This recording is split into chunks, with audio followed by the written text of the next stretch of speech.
ఈరోజు మీకు షేప్ పట్టీలు 4 టైప్స్ ఎలా కుట్టాలో చూపిస్తాను. కొత్తగా నేర్చుకునే వాళ్ళకి చాలా ఉపయోగపడుతుంది.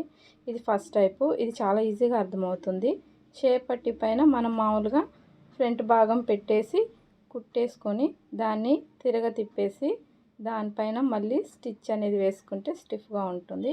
ఇలా కుట్టచ్చు, కానీ ఇది ఇన్సైడ్ అనేది లోపలికి వెళ్ళదు, నీట్ ఫినిషింగ్ అనేది రాదు. ఇప్పుడు మనం సెకండ్ టైప్ అనేది చూద్దాము.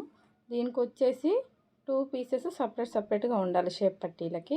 అప్పుడు 1 పీస్ అనేది కింద నుంచి వేసి స్టిచ్ చేసుకొని ఇంకొక సెకండ్ పీస్ అనేది ఉంది కదా, అది కూడా దానిపై నుంచి మనకి షేప్ పీస్ అనేది మధ్యలోకి వెళ్ళిపోవాలి. ఈ షేప్ పట్టీ అనేది కింద ఒక పట్టీ పైన ఒక పట్టీ ఉండే విధంగా చూసుకోవాలి. ఇవి రెండు కలిపేసి కుట్టిన తర్వాత దీనిపై నుంచి మళ్ళీ ఒక స్టిచ్ అనేది వేసుకోవాలండి. అలా వేసుకుంటే మనకి స్టిఫ్గా అనేది ఉంటుంది.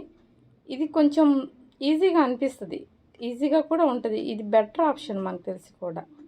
ఇలా కుట్టిన తర్వాత ఏ ఎక్స్ట్రా అయితే ఏదైతే ఉందో కింద సైడు మన షేప్ ఆది బ్లౌజ్ ఉంటుంది కదండి, దాంతో షేప్ పట్టి అనేది కొలుచుకొని అది లోపలికి ఇలా మడతేసి కుడితే నీట్ ఫినిషింగ్ అనేది వస్తుంది.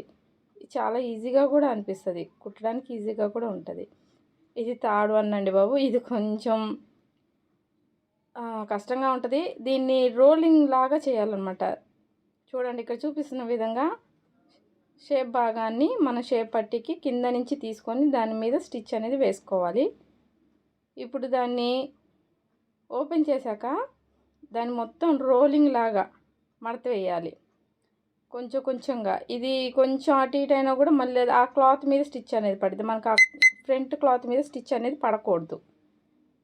షేప్ పట్టీని మనం నీట్గా అవి పడకుండా దాని లోపటికి అనేది రోలింగ్ పెట్టుకొని, ఇందాకైతే షేప్ పట్టీ మీద కుట్టేసాం కదా, అదే పట్టీ మీద మళ్ళీ ఇంకో యాజ్డీజ్గా దాని మీద ఇంకో కుట్టు అనేది వేసుకోవాలి.